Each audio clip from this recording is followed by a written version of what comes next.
एक बार की बात है, एक बहुत बड़ी आर्ट गैलरी ने कॉन्टेस्ट डिक्लेयर किया। उसमें उन्होंने अनाउंस किया कि जो भी पेंटर पीस को डिपिक्ट करने वाली वर्ल्ड की सबसे अच्छी पेंटिंग बनाएगा, उसको $10 मिलियन का इनाम मिलेगा। यह बात पूरी दुनिया में फैल गई और पूरी दुनिया से हजारों पेंटर्स ने अपनी अपनी पेंटिंग भेजी उस कॉन्टेस्ट में पार्टिसिपेट करने के लिए। उन हजारों पेंटिंग्स में से जो इस कॉन्टेस्ट के जजेस थे, उन्होंने फाइनली 100 पेंटिंग्स को शॉर्टलिस्ट किया और उन 100 पेंटिंग्स की एक एग्जीबिशन लगाई। उस एग्जीबिशन में इन सारे पेंटर्स को तो इनवाइट किया ही किया, साथ ही साथ मीडिया वाले भी बैठे हुए थे और मीडिया वालों के साथ हजारों लोगों की भीड़ भी जमा थी। क्योंकि प्राइज अमाउंट इतना बड़ा था तो सबका इंटरेस्ट था ये जानने में कि कौन जीतेगा, कि वो पेंटिंग कैसी होगी और कौन वो पेंटर होगा जिसको इतना बड़ा अमाउंट मिलेगा। फाइनली वो दिन आ ही गया। वहां पर सारी ही पेंटिंग्स देखने लायक थी और एक से बढ़कर एक थी। उसमें से कुछ पेंटिंग्स थी जहां पर सबसे ज्यादा भीड़ थी। जैसे एक पेंटिंग थी जहां पर एक बिल्कुल साफ पानी की नदी बह रही थी, जिसके पीछे कुछ पहाड़ थे, उसके ऊपर बर्फ जमी हुई थी और पीछे से सनराइज हो रहा था। एक और पेंटिंग थी जहां पर पेंटर ने पीस को डिपिक्ट किया था फुल मून नाइट के थ्रू, यानी कि एक बिल्कुल पीसफुल लेक थी जिसका पानी बिल्कुल स्टिल था, इतना स्टिल कि उसके अंदर आप रिफ्लेक्शन देख सकते थे आसपास में जो भी कुछ था उसका, बिल्कुल एक मिरर की तरह। और बिल्कुल डार्क आसमान में कुछ तारे चमक रहे थे और एक चांद चमक रहा था। उसके अलावा एक पेंटिंग थी जिसमें बिल्कुल सफेद बादल थे, नीला आसमान था और बिल्कुल हरी हरी घास थी। यानी कि सारी ही पेंटिंग्स ऐसी जिसको देख करके ही मन शांत हो जाए। तो कॉन्टेस्ट बहुत ही टफ था क्योंकि सारी पेंटिंग्स एक से बढ़कर एक थी, तो जजेस के लिए शॉर्टलिस्ट करना कि कौन सी पेंटिंग बेस्ट है, that was very very difficult. लेकिन वो मोमेंट आ ही गया जब जजेस ने अपना माइंड मेकअप कर लिया और एक पेंटिंग को इन सारी पेंटिंग्स में से सिलेक्ट कर लिया और उस पेंटिंग को एक बड़े से कर्टेन के पीछे रख दिया। सामने वो सारे पेंटर्स बैठे हुए थे, मीडिया वाले थे और हजारों लोगों की भीड़ थी। सबकी क्यूरियोसिटी बढ़ती चली जा रही थी क्योंकि अमाउंट बहुत बड़ा था। लेकिन जैसे ही वो पर्दा हटा और सामने से सबने उस पेंटिंग को देखा तो सब हैरान रह गए।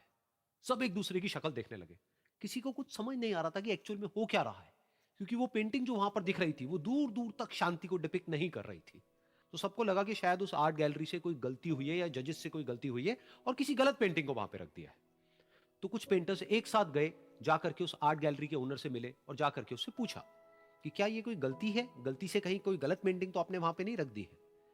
तो आर्ट गैलरी वाला थोड़ा सा मुस्कुराया और बोला, नहीं, ये पेंटिंग बिल्कुल ठीक है, जजेस ने इसी पेंटिंग को सिलेक्ट किया है और यही पेंटिंग आज की विनर है। सारे पेंटर्स ये जवाब सुन करके गुस्से से भर गए और सबने मिल करके रिवोल्ट कर दिया। और ये देख करके सारे मीडिया वाले अपनी अपनी जगह से खड़े हुए और भागते हुए गए उस आर्ट गैलरी के ओनर के पास में और अपने अपने माइक्स उनके मुंह के आगे कर दिए। तो अगेन वो आर्ट गैलरी का जो ओनर था वो हल्का सा मुस्कुराया और उसने कहा कि मुझे कुछ बोलने से पहले एक बार इस पेंटिंग को आप लोग ध्यान से देखिए, थोड़ा पास से देखिए, शायद आपको कुछ ऐसा नजर आए जो दूर से नजर नहीं आ रहा है। क्योंकि आप सबने एक चीज तो देख ली कि इस पेंटिंग में आंधी है, तूफान है, चारों तरफ सब कुछ तहस नहस हो रहा है, आसमान में बिजली कड़क रही है, काले बादल हैं, ये सब तो आपने देख लिया। लेकिन एक चीज नहीं देखी कि इस पेंटिंग में एक घर भी है। उस घर में एक छोटी सी खिड़की है जहां पर एक आदमी खड़ा हुआ है। ध्यान से जाकर के देखिए, वो जो आदमी खड़ा हुआ है और बाहर देख रहा है उस घर से, उसके चेहरे पर कोई डर नहीं है, बल्कि एक हल्की सी मुस्कान है, एक ठहराव है, एक सुकून है। और यही है शांति का असली मतलब।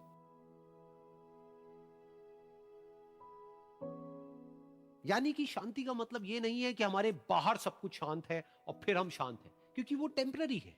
असली शांति का मतलब यह है कि हमारे बाहर चाहे जो कुछ भी हो रहा हो, हम अंदर से पूरी तरह से शांत हैं, हमारा मन शांत है। क्योंकि जिसका मन शांत नहीं है, उसको चाहे आप कितनी भी सुंदर से सुंदर जगह पर ले जाकर के बिठा दो, वो वहां पर भी जाकर के दुखी ही रहेगा। लेकिन दूसरी तरफ से जिसका मन शांत है, उसके बाहर चाहे कुछ भी हो रहा हो, चाहे मौसम कैसा भी हो, चाहे उसके आसपास में सब कुछ तहस नहस हो रहा हो, तूफान हो, लेकिन वो अंदर से बिल्कुल शांत रहेगा। और यही है शांति का असली मतलब।